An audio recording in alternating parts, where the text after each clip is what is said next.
Hello, friends. This is my discussion post for some service learning hours that I accrued this week um, after watching a webinar on neuroscience.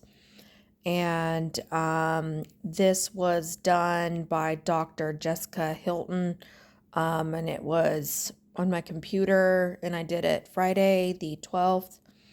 And three things that pointed out that stood out to me was the fact that she talked about epigenetics, and she also mentioned ACEs, recovery, and the healing of the brain. Relief and reward feed the limbic system, and recovery takes time. This must be explained to clients in recovery. Also, a really big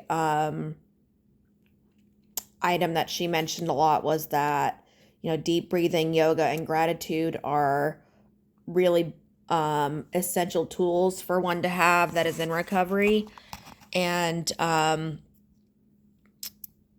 then there was also a portion mentioned that was gratitude list, which is a tool that I use myself a lot, especially when I get in a really funky place with my mental health. Gratitude lists kind of help redirect my negative thinking to my positive thinking.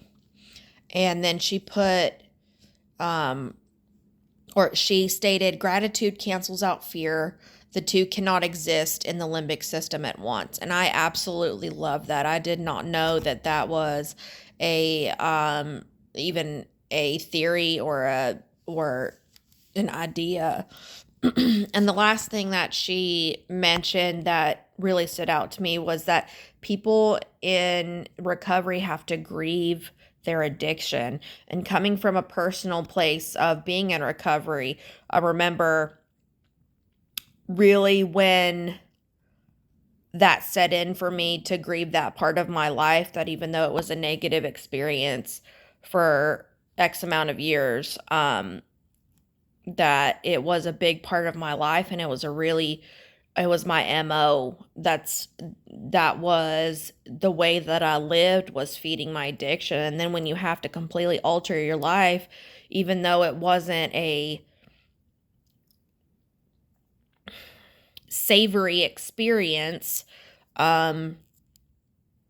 it's still part of you. And a lot of people, places, and things have to be grieved as well, because when you're in recovery, you have to alter your entire life in order to be able to change. So I really enjoyed this webinar. It helped me, get some self-awareness on how my brain works, and bring awareness to the things that she mentioned, I